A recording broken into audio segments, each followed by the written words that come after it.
right, Ben Brown back again. Today we're going to do an update on my SIG MCX Virtus. It's in this tennis racket bag. That's where it's been riding lately. And I love update videos because as you spend time with your equipment, with your firearms, you start to learn stuff about them.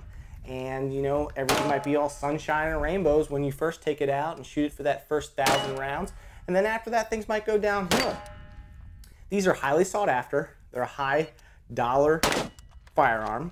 I want you guys to know what you're getting into. So we're going to take a look at this. The first video I did with the MCX was a comparison video against the Ballistic Advantage 11.5 inch. And that was a pretty interesting video. Brought up some interesting points, and there's some interesting comments down below. Go check that out if you're into comparison videos. But again, just wanted to give you guys an update on this. I have a few thousand rounds through it. Still love it. Still great gun. So if you thought I was just going to trash this thing because I've had it for a while and shot it more, I'm not. It's still great. And we're going to get into some of the things that I've noticed about it over the last few thousand rounds. It hasn't been all sunshine and rainbows, though. It really hasn't. We'll get into that in a little bit. But let's talk about the role it has played in my life lately. Mainly, it's rode around in that tennis racket bag inside my truck. For those of you who don't know, I'm the general manager at JTAC Ranch. It's a large shooting facility in Florida, and I take guns to work every day. So this has been my main work gun out there on the range and in my truck. So it's definitely seen some good time. One of the perks of the ranch is that it's a great place to test guns. It's sandy, it's hot, it's humid. It's a benefit for you guys, even if you're not in the area and can't go to the range, the JTAC Ranch, because you get to see what it does to guns down here. And that's going to lead us right into the major malfunction I ran into with the MCX. I was shooting it one day. We had been rolling around the sand, shooting some distance targets, and all of a sudden the bolt was running, but the cartridge wasn't coming, the spent casing wasn't coming out.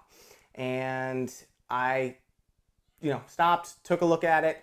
The casing was actually, the head stamp on the casing, the rim was actually being ripped off of the back of the cartridge, and not the whole way, but it was trying to peel it off, and the casing was staying inside the chamber. So punch that out of there with a rod, clean it all up, take a look at the bolt, notice that the extractor is kind of stuck, kind of pinned in place. It's like gritty, there's a ton of sand in it, and it's just kind of stuck in place. So the bolt was running, but that wasn't moving like it should. So it was just ripping the back of the cartridge right off. Clean it all up, put it back together, shoot a little bit, it does it again. So do the same process again, clean it all up. Really good this time, take everything apart, put it back together, and I've never run into an issue since then. And again, since that's happened, I've probably had 1,500 rounds through it. And it's probably more of an environment thing than it is a gun thing. I think the gun was running as it should. I just think there was a lot of sand and debris in the chamber that was kind of gumming up the works. So it did have a malfunction. It was not ammo related, to my knowledge. Just being honest with you guys, it did run into an issue. But again, since then it's been wonderful and no issues at all. I don't think I've put it quite through the abuse I did that day as far as sand goes, but more than likely any rifle probably would have had some issues doing what we did that day.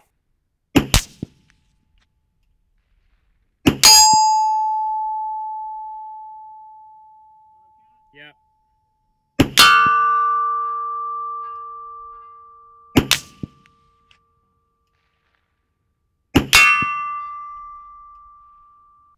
This is at 300 yards on that Bobcat. Setting those are all new. Center mass on that 300 yard target. Caught the edge of it there. At JTAC Ranch, I have the capability to shoot very, very far. At JTAC Ranch, you can shoot over a mile if you want to, which is pretty incredible. Obviously, I'm not going to take this MCX out to a mile, but I've been stretching it out to 500 yards. I wanted to get really good with it from 100 to 500 yards. Very proficient, have confidence in the rifle. For those of you that don't know, I tried to review a Gen 1 MCX way back in the day, and I couldn't release the review because I couldn't get the gun to group at all. I mean, every type of ammo put up crazy large groups. It was terrible. So I didn't put the review out. The MCX left a very poor taste in my mouth. So I've always been suspect of the accuracy of these guns. So again, I wanted to get confident with it. I wanted to see, like, hey, did SIG fix these issues? Are they accurate guns? I'm gonna roll in some groups right now. This was at 50 yards. Nothing really impressive here. Again, because it's 50 yards and I'm just shooting prone off the ground, not using a bench rest. So take it for what you will, but they are, you know, they're holding together. They're good groups for what I'm putting up. Continuing on to stretching it out to 500 yards, I can say without a shadow of a doubt, with this MCX, I am very confident from 0 to 500 yards. Extremely confident. The gun does its job. It puts rounds, if you're doing your part, right where you want them to go. I really think they have fixed those accuracy issues. This is probably one of my more accurate 5.56 guns. Again, those groups might not reflect that, but they're not terrible. Again, for the situation I was using the gun in, how I was shooting it. On the ground, prone, no bench rest, just slinging them down there. The gun will clearly do its job. Is the shooter gonna hold up their end of the bargain, is what I'm trying to get at. So, accuracy, been really impressed, really glad about it, because I like shooting this gun fast, up close, it's soft shooting. I wanna make sure it's got the whole package, and it clearly does. All right, and since we're here, I'll give you guys a rundown of what's going on with my MCX, what components I have on here. I have an SB Tactical brace here on the back. The mechanism is actually from Manticore Arms. I have a Lunar Concepts contour sling. It's held in place by a Bubba tab. So you can get these on our website if you're interested, the sling and the Bubba tab. The glass on top is a TA44, and it has an ACSS reticle in here from Primary Arms. This has been a great addition to this gun. The MCX is really heavy, this optic is nice and light. It's 1.5x. I know that doesn't seem like a lot of magnification, but it does help. And of course the reticle has bullet drop compensation in it. So stretching this gun out has been a breeze. Save weight, get out further. That's what I like about it. Moving forward, we have a hand stop from Valhalla Tactical. We have a prototype rail wrap from Lunar Concepts. This will be out this year and available on our website. Really like these rail wraps. They mitigate heat. It's better than wearing a glove, pulling a Michael Jackson. Don't like wearing gloves while I shoot. I do like this rail wrap though. Easy to install too. Finally, Surefire light on the front. This is their dual fuel model, cranking out 1500 lumens. And honestly guys, this setup has been great. Has been wonderful. Can't complain about anything. It's really hard to pick up anything else right now.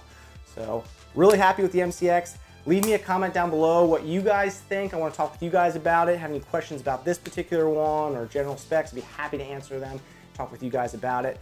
Thank you for watching this video. Hit that like button. Go over to wisemancompany.com. There's a lot of great gear you can pick up over there, like the stuff you see here today. And it's the best way to support us. So thank you. My name's Ben. We'll see you on the next video.